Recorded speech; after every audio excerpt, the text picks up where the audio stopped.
Bismillahirrahmanirrahim. Assalamualaikum warahmatullahi wabarakatuh.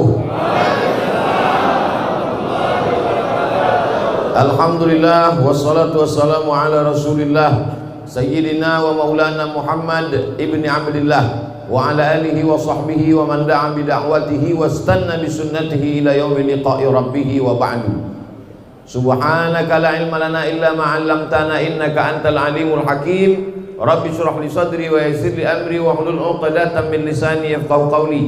Yang sama-sama kita hormati para asatiz, tuan-tuan guru, alim ulama, tokoh masyarakat, ketua beserta seluruh pengurus masjid, hadirin hadirat, jamaah fardhu subuh, insyaallah semuanya dimuliakan Allah Subhanahu wa taala. Man shalla subha fi jama'atin, siapa yang salat subuh berjamaah, fa ka'annama shalla laila kullah, dapat pahala seperti sholat sepanjang malam. Kita tak sanggup sholat sepanjang malam. Kalau ada orang Batam sholat sepanjang malam dari isya sampai subuh, dijamin siang ini tumbang. Karena kita ini memang manusia yang terbatas, tidurnya terbatas, tegak sholat lama terbatas, berzikir terbatas, makan yang tak ada batas. Tapi kalau sudah melakukan aktivitas ada batasannya, maka Allah tahu kita tak sanggup, kita tak mampu, lalu kemudian Dia kasih keringanan, cukup dengan sholat subuh berjamaah. Alhamdulillah, masjid kita ini, masjid apa namanya? Nurul Huda. Masjid Nurul Huda ini luar biasa, karpetnya cantik, kipasnya banyak, suara mikrofonnya pun terang benderang. Imamnya pula hafal Quran 30 juz. Masjid lain imamnya hafal juga tapi juz 30. Di Masjid Nurul Huda 30 juz. Suaranya pun sedap, doanya pun mantap, tak ada kurangnya. Jamaah melimpah ruah. Nampaknya macam-macam tak sampai Covid ke Batam. Karena sampai sekarang belum ada teori yang mengatakan Covid ini bisa berenang untuk sampai ke Pulau Batam. Tapi walaupun begitu, fotonya jangan di-share, nanti saya bisa kena pidana. Ini namanya pidana Covid.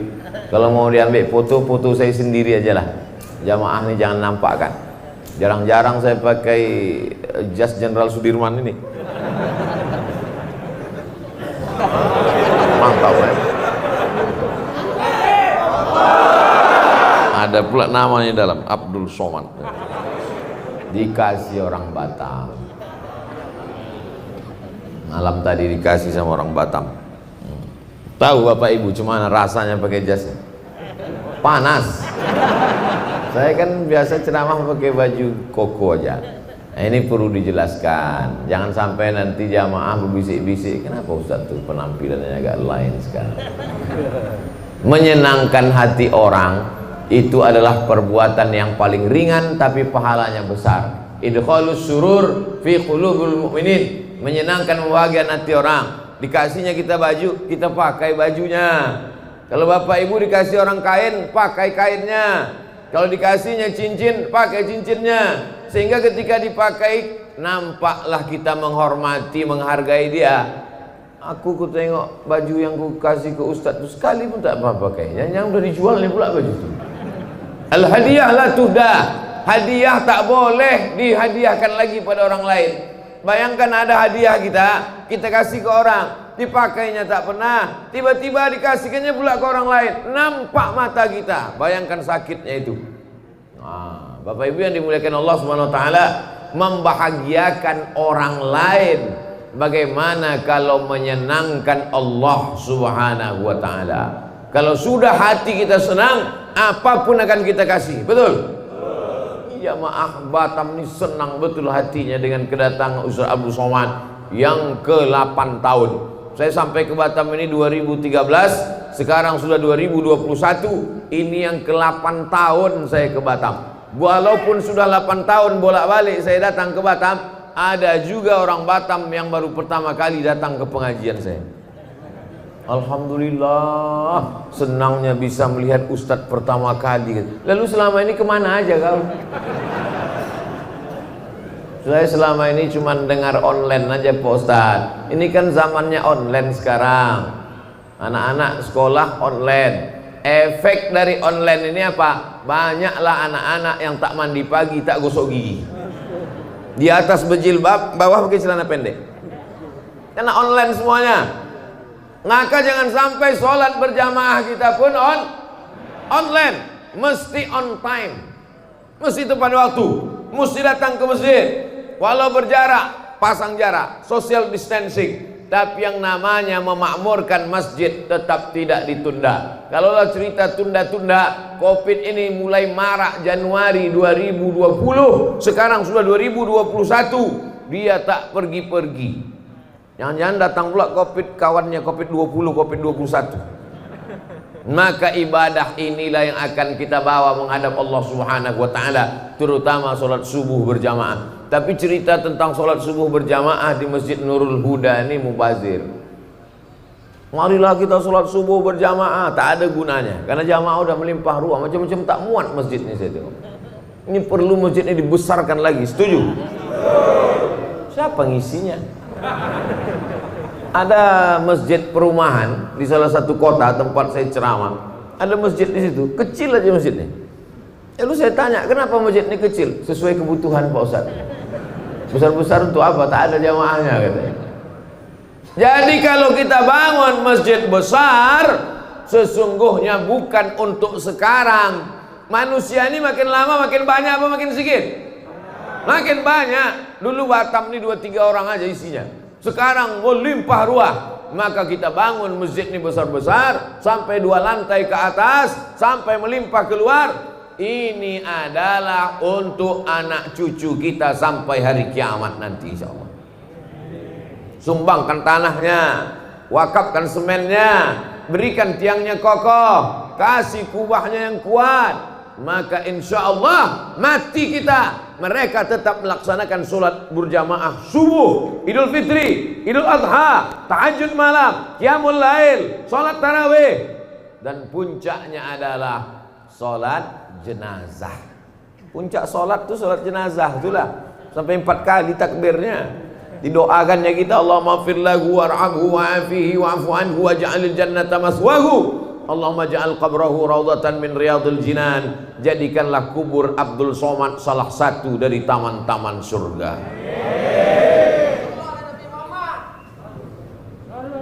Allahumma sholli ala sayyidina Muhammad. Banyak pula selawat ketinggalan. Allahumma sholli ala sayyidina Muhammad wa ala ali sayyidina Muhammad. Jadi yang paling penting dalam hidup ini adalah istiqomah sholat berjamaah. Semalam saya dikirim foto oleh kawan saya di WhatsApp. Maaf beribu maaf. Foto yang dikirimnya itu jamaah di depan. Kawan saya ini di shop ketiga, jamaah di shop pertama, dia di shop ketiga. Di fotonya jamaah yang di shop pertama itu, apa kata dia? Aku sedih hatiku, bisa pula dia di shop 1, aku di shop 3. Saya tengok, biasa aja fotonya. Setelah lama-lama saya tengok, maaf beribu maaf, rupanya kawan yang di depan ini putus kakinya 1. Putus kakinya, bisa dia di shop pertama. Aku lengkap kakiku, bisa pula aku di shop ketiga. Tak sempurna anggota tubuhnya, tapi sempurna shopnya. Tak sempurna organ badannya, tapi sempurna khusyuknya. Kita ini, apa kita yang sempurna di hadapan Allah? Badan kita sempurna, akal kurang, sekilo kurang seon.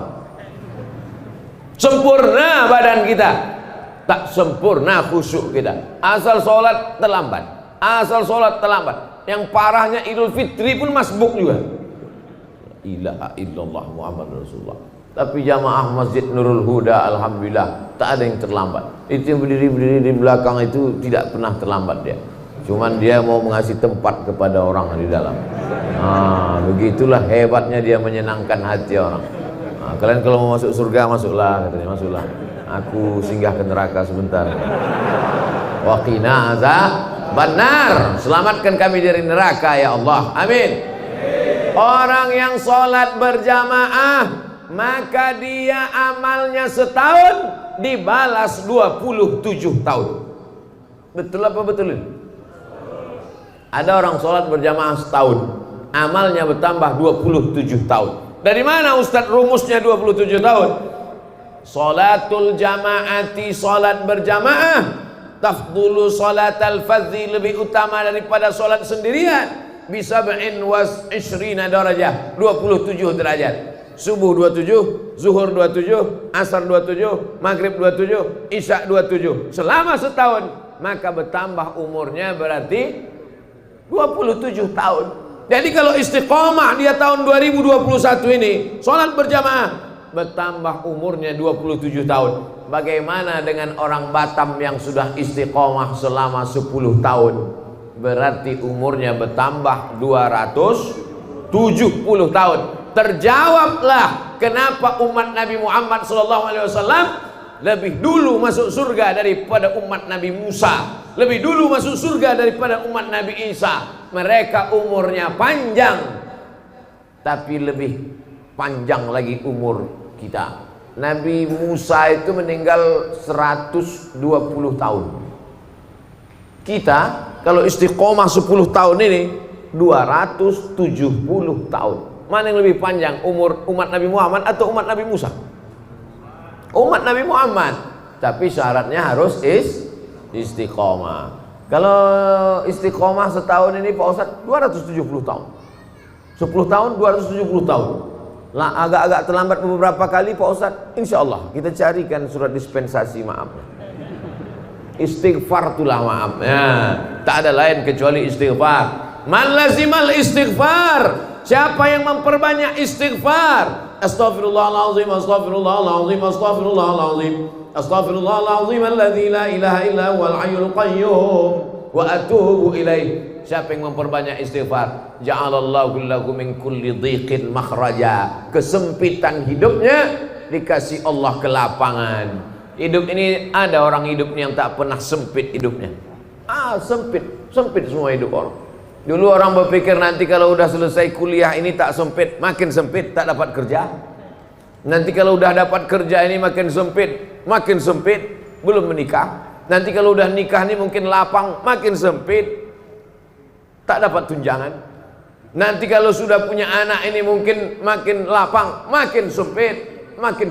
Orang merasa hidupnya sempit. Maka untuk menyelesaikan masalah ini, kata Nabi SAW, banyak-banyak istighfar. Wa ja'alahu min kulli dhiqin makhraja. Setiap kesulitan hidupnya dikasih Allah Subhanahu wa taala makhraja, solusi. Hidup ini tempat masalah, dunia ini tempat ujian.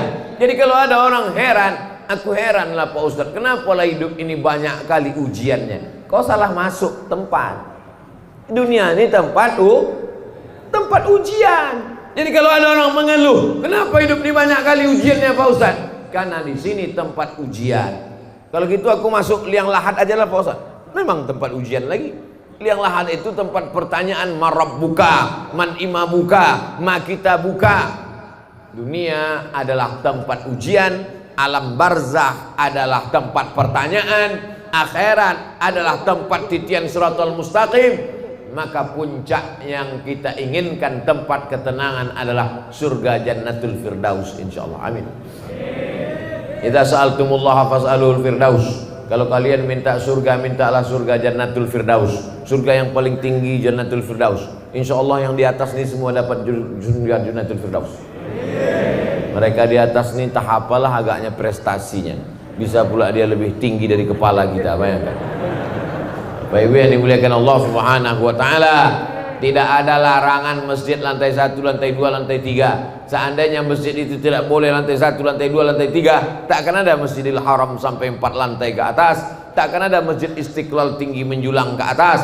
Artinya mereka bukan tidak hormat, tidak sopan, tidak santun. Memang masjid ini sekarang ke atas, karena kalau ke samping mahal pembebasan tanah-tanah.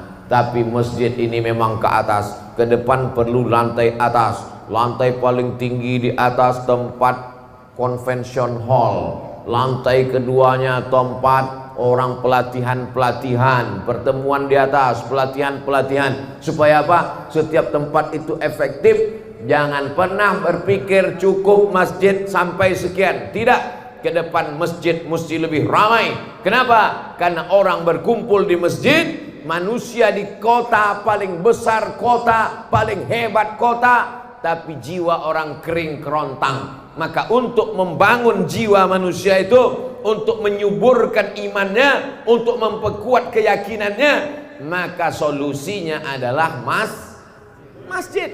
Di kantor dia stres, ditekan atasan. Sampai di jalan sedang suntuk-suntuk, salah tengok rambu, kena tilang pula. Udah jelas-jelas di situ. Ada razia, tapi tak nampaknya. Prit, kena. Di kantor ditekan atasan, di jalan pula kena razia, balik rumah pula anak menangis tak berhenti-berhenti. Di manalah dia mendapatkan ketenangan? Maka ketika terdengar suara azan maghrib, Allahu Akbar, Allahu Akbar, datang dia ke masjid. Habis kena air wudhu, bersih kepalanya, tenang pikirannya, masuk dia ke masjid. Beban berat hidupnya diadukannya kepada Allah. Allahu Akbar. Tak ada yang lebih besar daripada Allah. Besar masalahmu di kantor, mengadu kepada Allah yang maha besar. Besar masalahmu di rumah, ada Allah yang maha besar. Allahu Akbar. 2 kali dia katakan Allahu Akbar. Habis itu apa kata dia? Allahu Akbar kabira walhamdulillahi katsira. Aku kemarin dipuji-puji orang, sekarang orang tak memuji lagi. Kemarin disanjung-sanjung orang, sekarang orang tak menyanjung lagi. Dulu kalau sambutan ketua masjid, sambutan kepala sekolah, disebut namanya. Sekarang sudah tidak sebut-sebut lagi. Orang yang gila pujian, ketika tak dipuji stres. Nama penyakitnya post power syndrome. Dulu kalau datang ke masjid disambut orang dengan tala'al badru alaina. Begitu sudah tak ada jabatan, ditengok orang pun tidak. Ngerasa tak dihormati. Maka Allah mengatakan, jangan kau tersinggung. Allahu Akbar kabira walhamdulillahi katsira. Yang layak dipuji-puji itu cuma Allah. Walhamdulillahi katsira. Dulu diagungkan orang, dulu disanjung orang, dulu dimuliakan orang. Wa subhanallahi bukratan wa asila. Makanya ketika itu dibaca, bergetar pintu-pintu langit, bergoncang malaikat di atas. Siapa yang mengatakan itu? Nabi Muhammad SAW. Ketika sahabat sedang sholat bersama Nabi, Allahu Akbar, ada sahabat di belakang membaca Allahu Akbar kabira walhamdulillahi katsira wa subhanallahi bukratan wa asila. Nabi tak pernah mengajarkan doa itu. Nabi mengajarkan Allahumma ba'id baini wa baina khataayaya kama ba'adta bainal masyriqi wal maghrib. Ya Allah, jauhkanlah antara aku dan dosa-dosaku sebagaimana jauhnya antara timur dan barat. Tiba-tiba selesai sholat, Nabi bertanya, manil qail? Siapa yang membaca doa tadi? Tak pernah doa itu kuajarkan, tak pernah doa itu kubacakan. Tiba-tiba ku dengar ada tadi makmum yang membaca Allahu Akbar kabira walhamdulillahi katsira wa subhanallahi bukratan wa asila. Siapa yang membaca? Sahabat pun angkat tangan. Aku ya Rasulullah. Gentleman, mengaku, tidak diam-diam, tidak hanya bersuara lalu menghilang. Aku yang membaca itu ya Rasulullah. Kata Nabi, futihat abu sama, terbuka pintu-pintu langit karena doa yang kau baca. Hadis ini diriwayatkan oleh sahabat Nabi Abdullah bin Umar bin Khattab, anak Umar bin Khattab. Sejak mendengar doa itu, aku tak pernah meninggalkannya walau sekalipun. Allahu Akbar kabira walhamdulillahi katsira wa subhanallahi bukratan wa asila. Saya yakin 90% jamaah masjid ini bacaan iftitahnya Allahu Akbar kabira. Betul? Kita bacanya dari kecil, saking kan hafalnya sudah, tak ingat kita entah kapan kita bacanya. Lajunya kalah Valentino Rossi. Allahu Akbar kabira. Selesai. Salat adalah perenungan, salat adalah khusyuk, salat adalah kesadaran bahwa kita sadar kita sedang berhadapan dengan Dia, bukan berhadapan dengan tiang, bukan berhadapan dengan dinding. Salat adalah kita berhadapan dengan Dia. Siapa Dia? Wajjahtu wajhiya, ku hadapkan wajahku. Aku bukan menghadap gubernur, aku bukan menghadap presiden, aku bukan menghadap menteri. Aku menghadapkan kepada Dia yang menghidupkan gubernur, yang menciptakan presiden, yang mematikan pejabat-pejabat. Yuhyi wa yumit wa huwa ala kulli syai'in wajjahtu wajhiya lilladzi fatara as-samawati wal arda hanifan musliman wa ma ana minal musyrikin. Inna salati wa nusuki wa mahyaya wa mamati lillahi rabbil alamin. Kalau sudah kita serahkan semua urusan kita ke Pak Kades, insya Allah selamatlah KTP kita. Amin. Kalau sudah kita uruskan semuanya ke Pak RT, ke Pak RW, ke Pak Wali, insya Allah selamat. Kalau orang begitu yakin urusannya diurus dari mulai RT, RW, Kades, Kadus, Wali Kota, Gubernur, kenapa dia ragu kalau urusannya diserahnya kepada Allah Subhanahu wa Ta'ala? Orang yang bingung dengan urusan dia, padahal udah diuruskannya kepada Allah. Orang yang bingung dengan urusan dunia, padahal udah diserahkannya kepada Allah. Sama seperti orang naik pesawat, dipeluknya kopernya. Naik dia ke pesawat, dipeluknya kopernya kuat-kuat. Datang pramugari tanya, Pak, kopernya di atas aja. Enggak, aku takut jatuh. Apa pula kau takut kopernya jatuh? Kau aja pun belum tentu selamat sampai tujuan. Tapi kalau sudah kau ikatkan safety belt, sudah kau ikatkan, apa namanya kalau kita naik pesawat tuh? Nah, ikat pinggang. Seat belt. Kalau udah kita ikatkan seat belt, maka insya Allah selamatlah kita.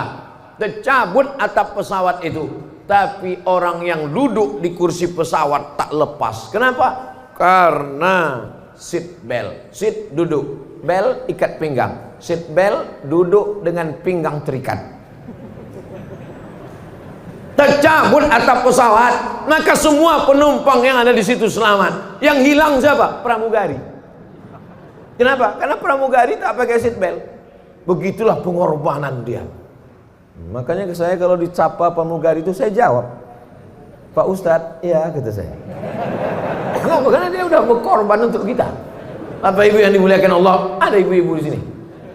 Masya Allah, tabarakallah. Ibu-ibu sebetulnya tidak sholat ke masjid, tapi karena ada pengajian, karena amanah, perempuan sholatnya di rumah, di dalam kamar, di dalam tempat yang sempit. Sekarang ada orang melarang, jangan sholat ke masjid, perempuan jangan ke masjid, tapi ke mall boleh.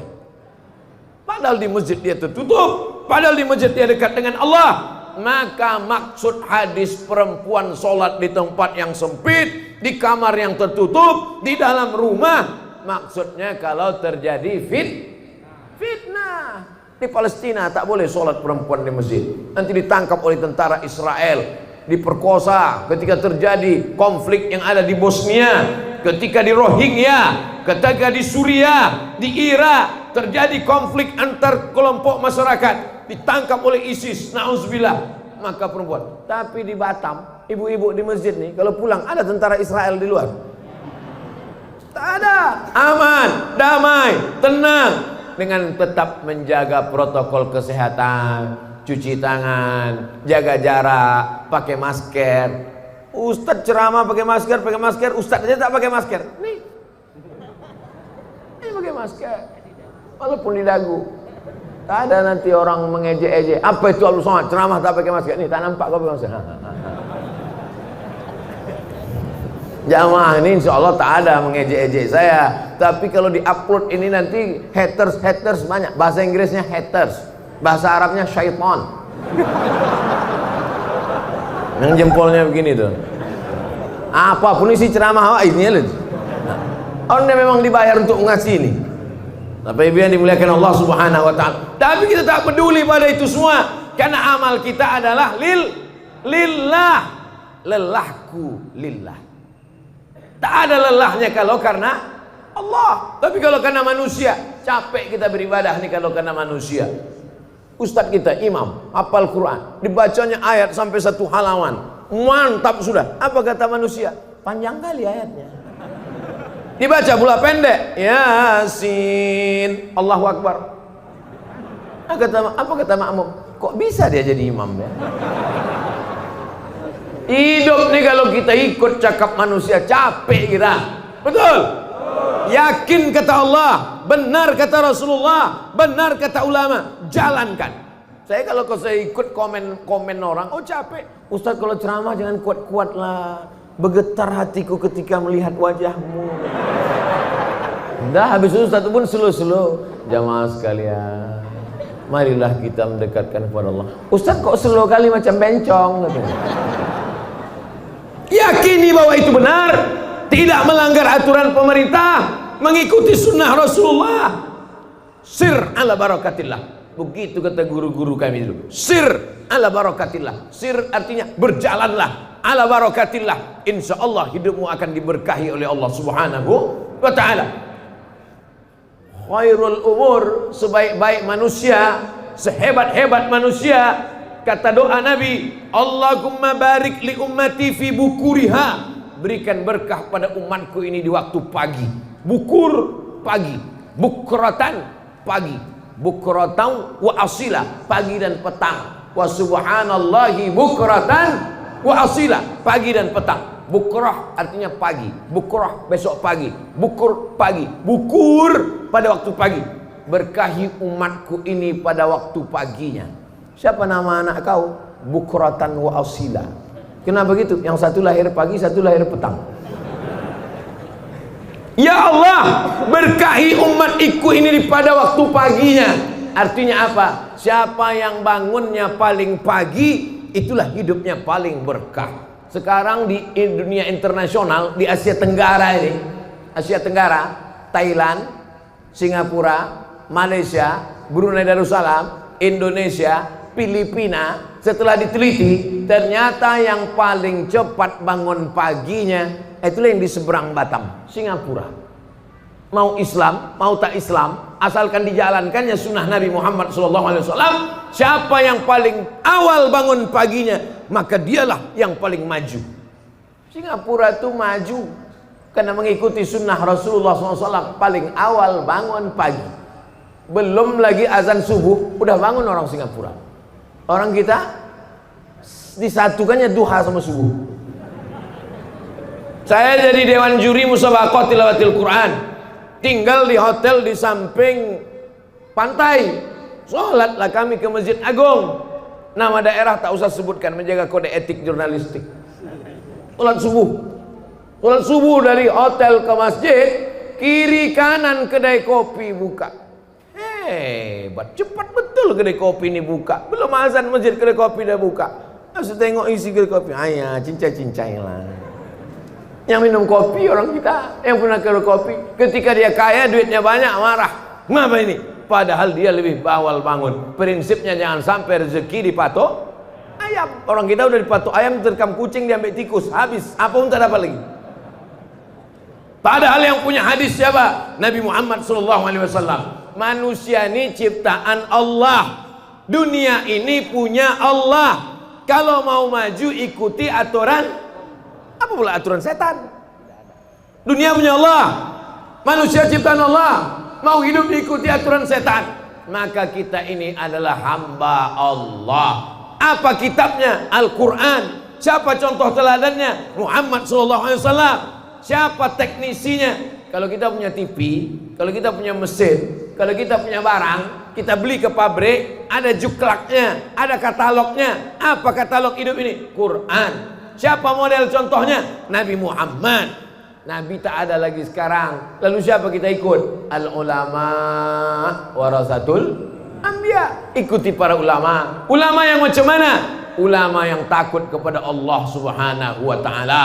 Karena kata Allah dalam Quran, innama yakhsyallaha, yang takut kepada Allah min ibadihil ulama.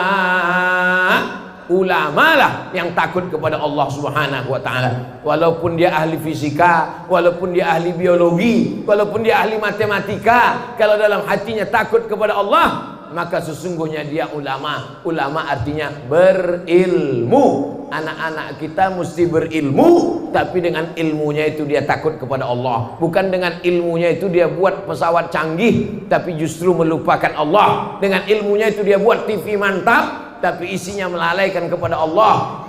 Kemarin sore saya dikirim video tentang orang koma di rumah sakit.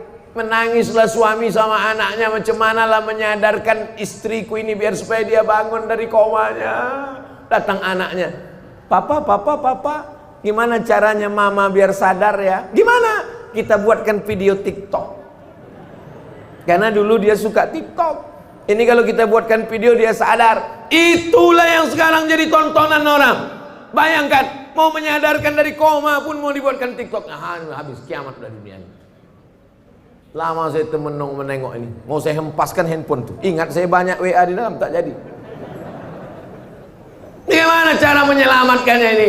Kalau tidak kita bawa umat ini ke dalam masjid. Dari maghrib ke isya, jangan lagi ada TV, jangan lagi ada handphone. Tutup laptop, tutup shutdown komputer, masuk ke dalam masjid. Maghrib ke isya.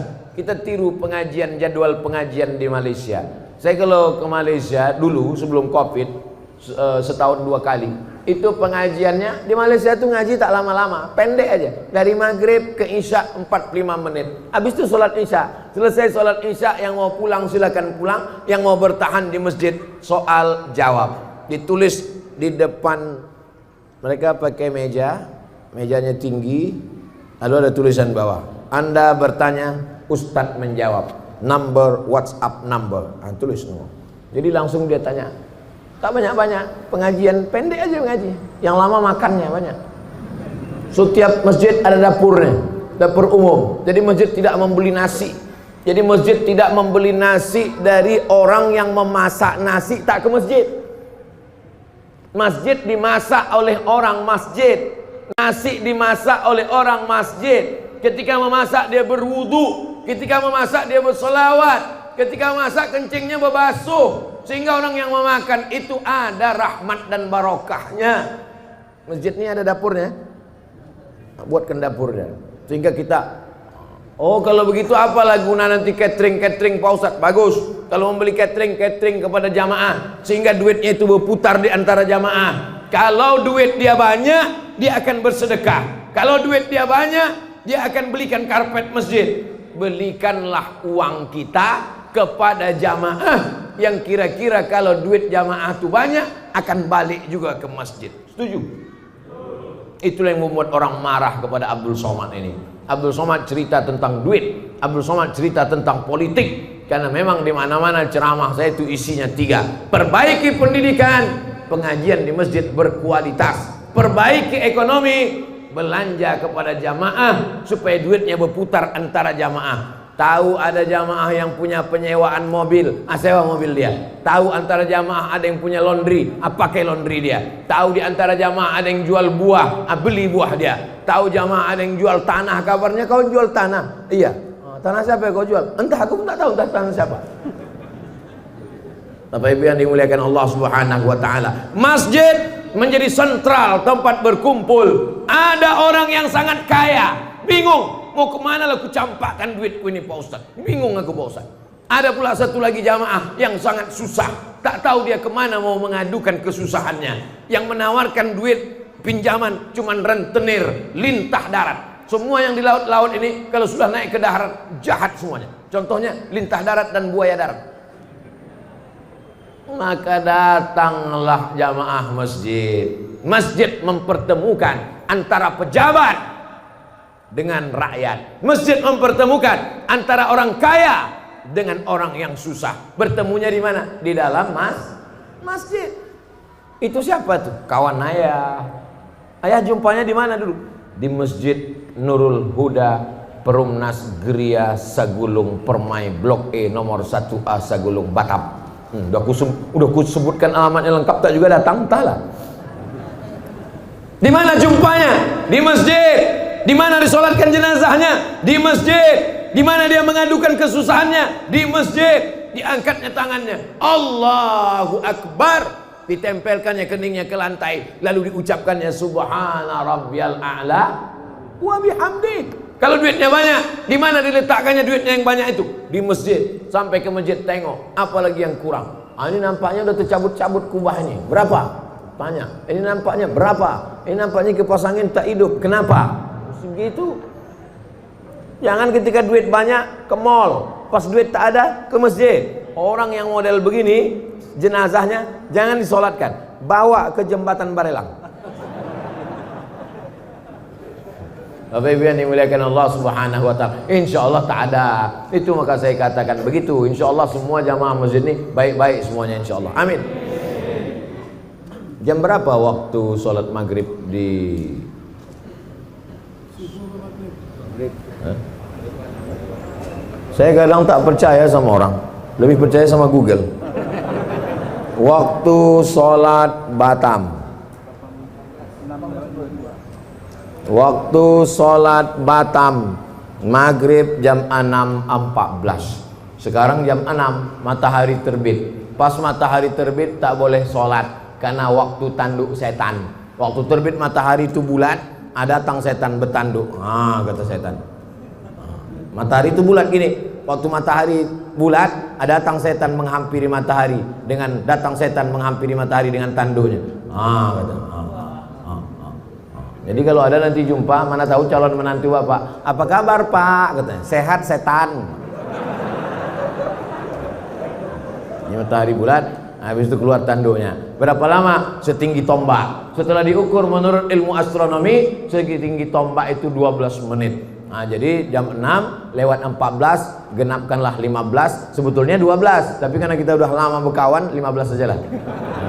Pas jam 6.15 barulah boleh sholat sunat isyraq. Usolli sunnatal isyraq raka'ataini lillahi ta'ala. Jadi pengajian subuh itu kapan stopnya? Pengajian maghrib, dari maghrib ke isya 45 menit. Senin malam Selasa akidah, wujud, qidam, baqa, mukhalafatul awadis, qiyamu binafsihi, wahdaniyah, qudrat, iradat, ilmun, hayat, sama, basar, kalam, tentang Allah, tentang malaikat, tentang azab kubur, tentang akhirat, tentang hisab, tentang Quran.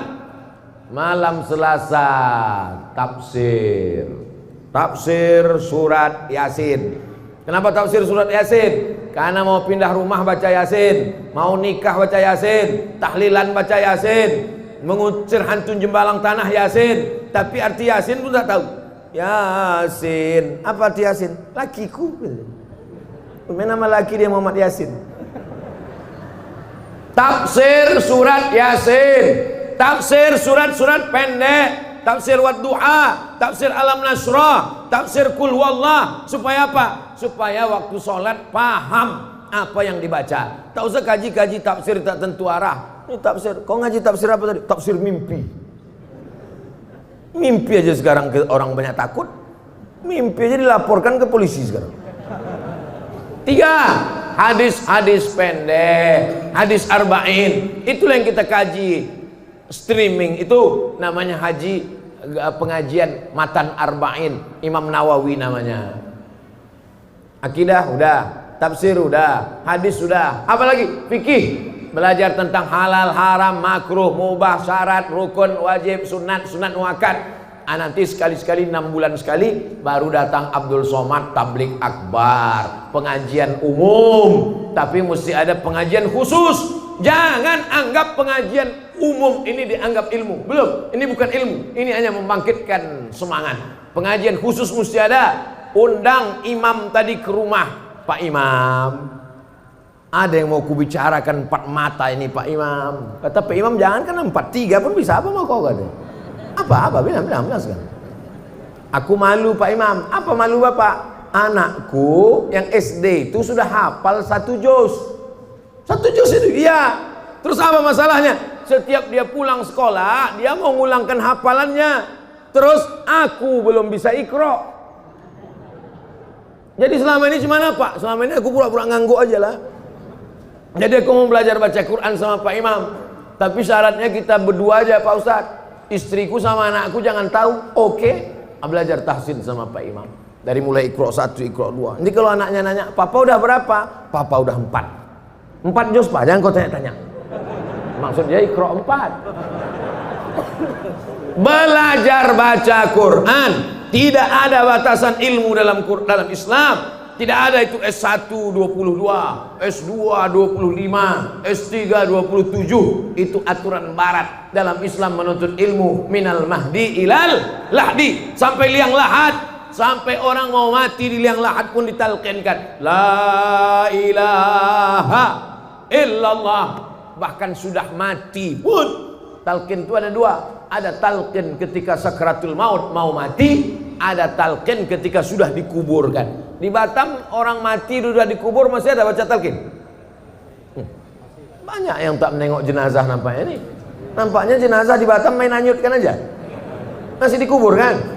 Dikubur. Setelah dikubur itu dibacakan talqin. Hai fulan bin fulan, kalau datang malaikat maut bertanya kepada engkau, man rabbuka, katakan Allah. Man nabiyuka, katakan Nabi Muhammad SAW.